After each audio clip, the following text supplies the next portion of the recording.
కానీ నేను చెప్పినటువంటి రీతిలో విశ్వాసముతో దేవుని కొరకు ఎదురు చూసిన వాళ్ళందరూ నూతన బలము పొందారు. దేవుని కార్యాలు కూడా అంతే స్వతంత్రించుకున్నారు. నేను చెప్తున్నా ఫైనల్గా, ప్రియమైన బిడ్డ, దేవుడికి నువ్వంటే చాలా ఇష్టం.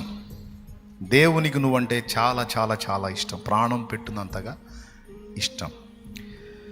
నేను చెప్తున్నా, తల్లి గర్భములో శిశువుగా నువ్వు రూపింపబడుతున్నప్పుడే భూమి మీదికి రాగానే నీ ఆకలి తీర్చడానికి నీకు ఆహారాన్ని సిద్ధపరిచిన వాడు నీ తండ్రి. నీ ఎదుగుదలకు కావలసిన పోషకాలన్నీ నీకు అనుగ్రహించిన వాడు నీ తండ్రి.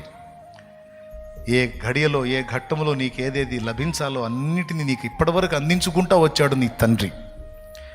ఇప్పటిదాకా చేసిన అదే దేవుడు ఇక ముందు కాలంలో కూడా నువ్వు ఎదురు చూసేవి, నీకు నా తండ్రి సిద్ధపరిచినవి ఒకటొకటిగా ఆ నిర్ణయ కాలము సమీపించే కొద్దీ మొత్తం స్వతంత్రించుకుంటావు. ఇక్కడ స్వతంత్రించుకుంటావు, అక్కడ కూడా స్వతంత్రించుకుంటావు.